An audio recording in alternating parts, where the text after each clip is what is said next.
Hi children, today we are going to see the civics lesson. Civics unit 1, forms of government and democracy. Forms of government and democracy.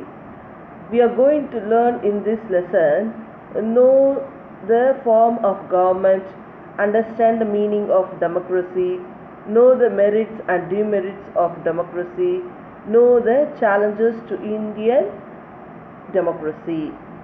In introductions, we are going to learn from this lesson how various forms of government have developed globally. Totally, many countries of the world follow different type of governments, but the modern world refers democracy.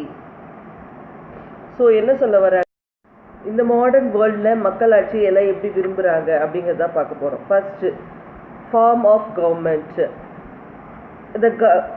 The governance of nation differs significantly based on who has power. There are different forms of government: aristocracy, monocracy, autocracy, oligarchy, theocracy, democracy and republic. So aristocracy அப்படி நமக்கு வந்து இந்த ஆட்சி முறையே வந்து இத்தனை டைப்ஸாக பிரிச்சிருக்காங்க. அதில் ஃபஸ்ட்டு பார்த்தீங்கன்னா aristocracy, the form of government in which power is in the hand of small privileged ruling class. Nobles, example United Kingdom, Spain. So இந்த aristocracyங்கிறது வந்து என்னதுன்னா யாராவது ஒரு நோபல் பர்சன் வந்து அந்த ஆட்சியை நடத்துவாங்க. நெக்ஸ்ட் பார்த்தீங்கன்னா monarchy, the system of government in which one person reaches supreme, usually a king or queen. Constructional monarchy, அதாவது கிங்கு ராணிங்க ஆட்சி பண்ணுறாங்க இல்லைங்களா, அந்த இதுதான் என்ன சொல்கிறாங்க, மொனார்ச்சி சொல்கிறாங்க. For example Bhutan, Oman, quota, இதெல்லாம் வந்து என்னது ராஜா ராணி அப்படி சொல்லுவாங்க இல்லைங்களா, ஒரு நபராட்சி, அதுதான் monarchy. Autocracy, the system of government by one person with absolute power. ஒரே ஒரு பர்சன் தான் வந்து என்ன பண்ணுவாங்க, அந்த பவர் எடுத்து நடத்துவாங்க, அதுதான் autocracy. North Korea, Saudi. So ஆட்டோக்ரஸினா ஒரு பர்சன் எடுத்து நடத்துறது தான் வந்து என்னது autocracy. Oligarchy, a small group of people having control of the country or organization. Former Union, Soviet Union, China, Venezuela, north கொரியாலாம் வந்து என்னது ஒரு பர்சன், ஒரு ஸ்மால் குரூப் வந்து என்ன பண்ணுவாங்க, அந்த அரசாட்சி எடுத்து நடத்துவாங்க. Theocracy, a system of government in which religious doctrine from the basis of government aided by the priest who rules in the name of God or proclaim himself as the God. So இந்த தியோக்ரஸிக்கு இது வந்து யாராவது கடவுள் பேரை சொல்லி அவங்க இப்போ for example Pope அவங்க இடம் பேர் என்னது வேட்டிக்கன். ஸோ அந்த பிளேஸ் எல்லாம் என்ன சொல்கிறாங்க தியோக்ரஸி, அந்த ஆட்சி நடக்குது. Next, democracy, a system of government in which eligible member in the population vote to elect their elected representative, the party of individual who obtain the majority vote from the government. Example India, USA, France. So democracy already we have known, நம்ம கண்ட்ரியில் democracy தான் இருக்குது. மக்களே vote போட்டு அவங்களுக்கு தேவையான தலைவரை தேர்ந்தெடுப்பாங்க.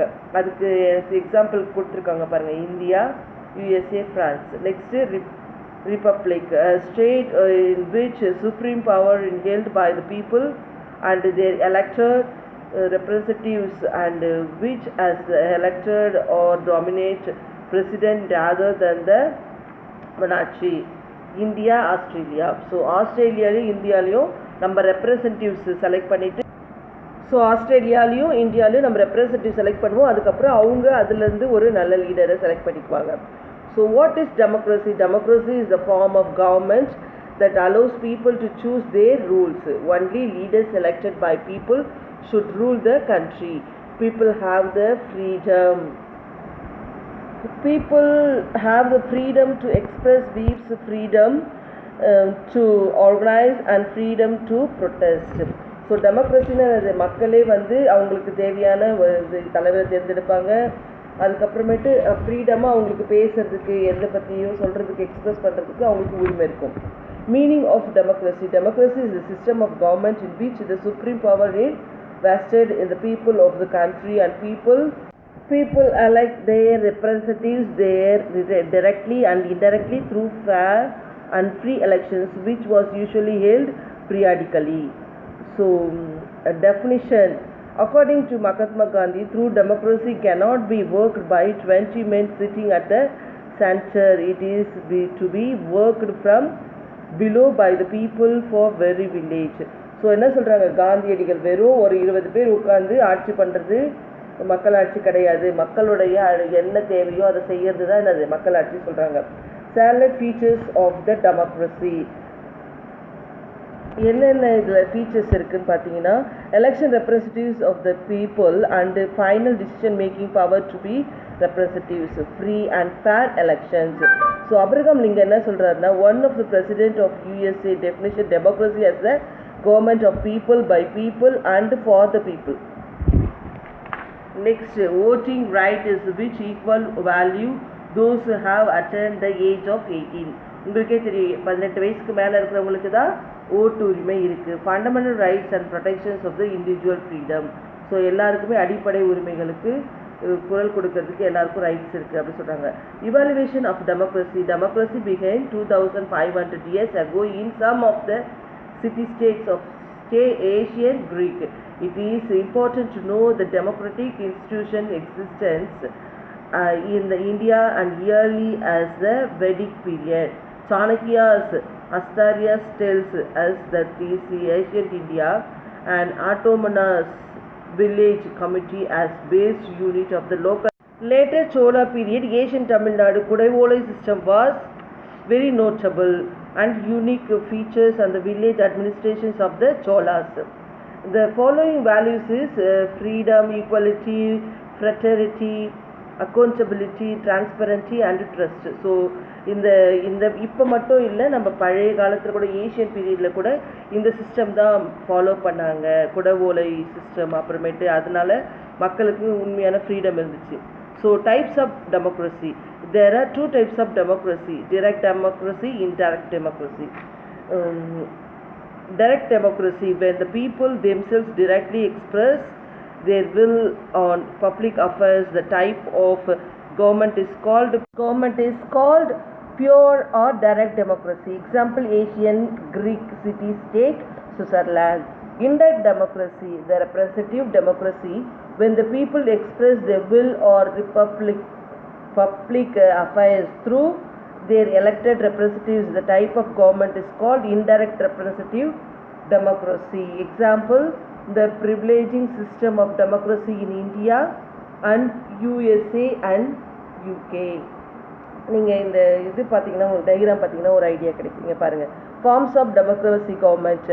Parliamentary form of government, அதுக்கு கீழே என்னென்ன வருது, எலெக்டட், லெஜிஸ்லர்ஸ், அப்புறம் எக்ஸிக்யூட்டட். இது presidential form of government. Example USA, France. அதில் வந்து என்னது, elected, executed, லெஜிஸ்லர்ஸ்.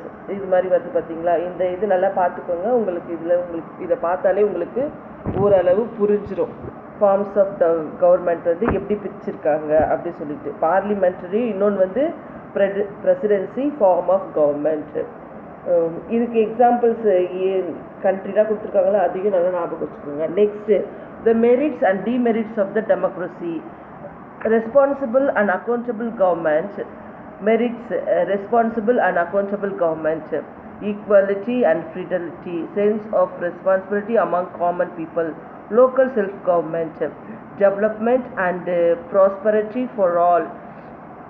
Popular sovereignty, sense of cooperation and freedom feeling.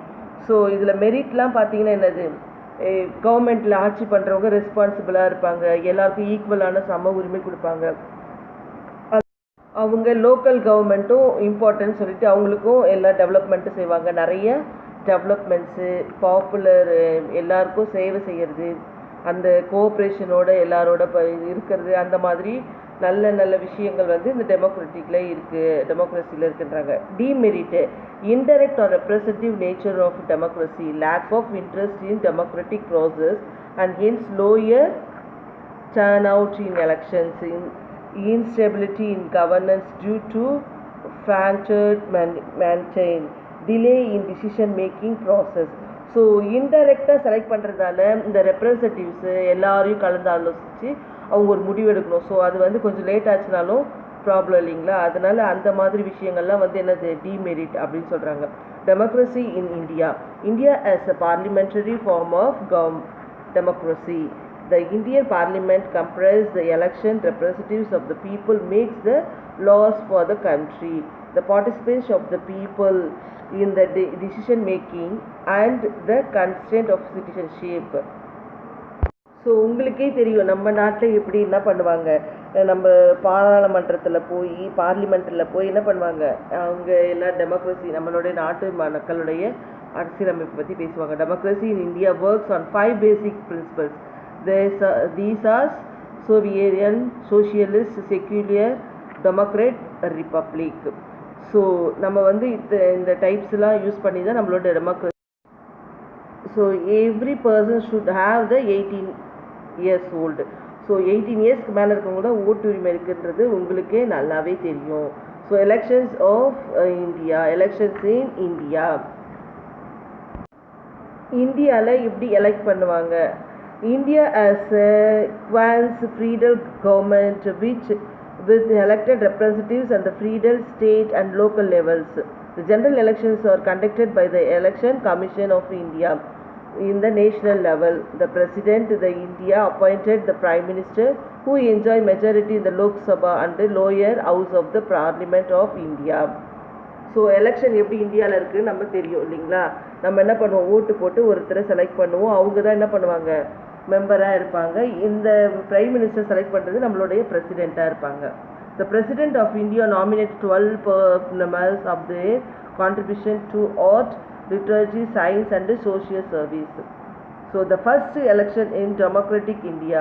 நம்ம இந்தியாவில் மக்களாக ஓட்டு போட்டது எப்போ, October 25th 1951 and 21st February 1952. The Indian National Congress emerged victorious by winning 334 of 489 seats. So 489 சீட்டுக்கு 364 ஓட் பண்ணி என்ன பண்ணாங்க, செலக்ட் பண்ணாங்க. அதோடைய பிரைம் மினிஸ்டர் யார் அந்த டைமில், Jawaharlal Nehru become the first democratically elected prime minister of the country. So next பார்த்தீங்கன்னா the major challenges to the Indian democracy. Indian டெமோக்ரஸியுடைய முக்கியமான பங்கு என்ன அப்படின்னு பார்த்தீங்கன்னா, the democracy is the dominant form of government in the contemporary world. It has not faced serious challenges or rebel so far. So நம்ம 100 இயர்ஸாக நிறைய காலமாக பயன்படுத்துறதுனால இல்லைன்னா நம்மளோட literatures, poverty, gender discriminations, religionisms, casteism, communisms and religious fundamentalisms, corruptions, criminalisms of politics and the political violence. So நம்ம இந்த விதத்துலலாம் நம்ம வந்து இம்ப்ரூவ் ஆகிருக்கோம். நம்மளை கல்வி, ஏழ்மை ஒழிக்கிறது, ஆண் பெண் சம உரிமை, மதத்தில் நமக்கு உரிமை இருக்கிறது, கேஸ்ட் அந்த மாதிரிலாம் இல்லாமல் ரிலீஜியஸ் ஃபண்டமெண்டல்ஸ்லாம் எல்லாத்தையும் எல்லாமே அக்செப்ட் பண்ணணும், எல்லாம் கோஆப்ரேஷனாக இருக்கணும், கரப்ஷன் இருக்கக்கூடாது, கிரிமினலைஸ் எல்லாமே நம்ம போலீஸ் வந்து அண்டரில் வந்துடுவாங்க அப்படின்னு சொல்கிறாங்க. நெக்ஸ்ட் பார்த்தீங்கன்னா the conditions for the success of democracy in India. Empowerment of the poor and literate to enjoy the goodness of democracy. Willingness among the elected people not to misuse their powerful position and public wealth. Eradication of social evils and dangers from which democracy suffers. An impartial and efficient press to form public opinion. Presence of strong public opinion. Feeling to tolerance and communally harmony among the people. Awareness among the people of the fundamental rights that they are entitled to enjoy. Conscious check and vigilance on the working of the elected representatives. Powerful and responsible opposition. So இப்போ என்ன நம்ம நாட்டில் இப்போ இந்தியாவில் democracy follow பண்ணுறதால நம்மளுக்கு எல்லா உரிமைகளும் கடமைகளும் இருக்குது, நம்மளை பாதுகாக்கிறாங்க, நமக்கு எல்லாருக்கும் அவேர்னஸ் இருக்குது, நமக்கு எல்லாருக்கும் பவர்ஃபுல் பொசிஷன், கேள்வி கேட்கலாம், எல்லாருக்குமே எல்லா ரைட்ஸு எல்லா இதுவும் இருக்குது. ஆப்போசிட்ஸில் இருக்கிறவங்களும் இப்போ ஆட்சி பண்ணுறவங்க ஏதாவது தப்பு செஞ்சால் அதை கேள்வி கேட்குற ரைட்ஸ் கூட அவங்களுக்கு இருக்குது. So Indian democracy can be successful and vibrate only when its citizens imbibe and reflect their behavior and basic democratic value like equality, freedom, social justice, accountability and respect for all. So இதனால் என்ன பண்ணுறாங்க, Indian டெமோக்ரஸியில் எல்லாருக்குமே எல்லா மதிப்பும் respect, எல்லோரும் ஈக்குவலாக ஃப்ரீடமாக ஃப்ரீயாக இருக்கிறதுக்கு இந்த டெமோக்ரஸி ரொம்ப ஹெல்ப் பண்ணுதுன்னு சொல்கிறாங்க. So children, we have finished this lesson here. So study well. Next you will have the test. So prepare for your test. Thank you children.